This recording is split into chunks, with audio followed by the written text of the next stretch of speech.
Sinead Gerard. I am author of Off the Rack, and I'm also the creator of Beyond the Booby Trap. And the first time that we spoke, it was about stress reduction. We talked about making things move into a ritual into your life, into a ritual column.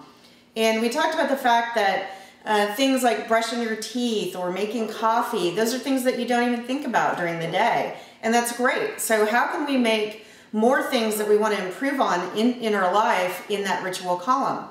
We mentioned these three things: purpose, truth, and action. And I told you we were going to define those. And so let's just take a moment talking about those. First off, purpose. Purpose is intrinsically valuable to you. If you're trying to move something into a ritual in your life and make it easier, it has to be intrinsically valuable to you. For example, if you're trying to change your diet because you know that health is important, especially after a cancer diagnosis, and you're really striving to make that effort, you're going to want to try to make that habit where you're not thinking about it. However, if it doesn't hold intrinsic value, in other words, deep down, then it's not going to stick, even when you try to purposely move it into the ritual column. Well, some of you might ask, well, Janae, I don't really know what my purpose, what my intrinsic values are, what my values are. I've never really thought about that. That's okay. You can actually do a simple exercise. It takes a little bit of time, but I guarantee you it's a really great exercise. Write down your life stories that mean the most to you and look for key words and elements that are reoccurring themes. This is a great way to determine what your key values are to you as an individual and your core values. Now, intrinsically, if you don't have health, as far as being important to you, and that doesn't fall in your intrinsic system, you can develop that. I mean, you can push it there in that, hey, I know that, I need to reiterate to myself daily that this is important. But it's going to take a little bit longer, and you have to develop that value. The second one is truth. I mean, let's face it, we can all make excuses. This is really about accountability. It's about taking accountability for moving forward in your life after breast cancer treatment. I don't want to get stuck where I'm depressed all the time, or I'm not active, or I'm not doing my passion. Truth is really about determining the fact that, hey, I'm in charge. I'm the one that's actually able to do this, and so I can't make excuses for myself. I really need to be truthful with myself about what's holding me back. That may include things like starting to say no to obligations or people that are taking too much of your time, where it's really not as much about you as it should be. So think about that. Also, action.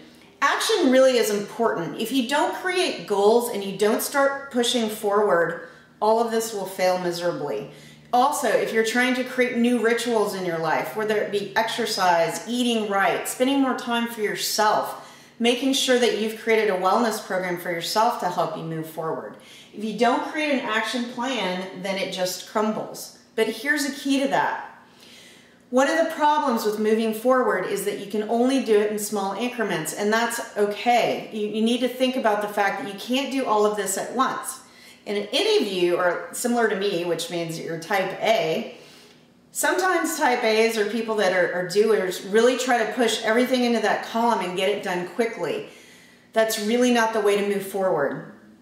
Take it small increments. Take it slow. If you do everything at once, you're bound for failure.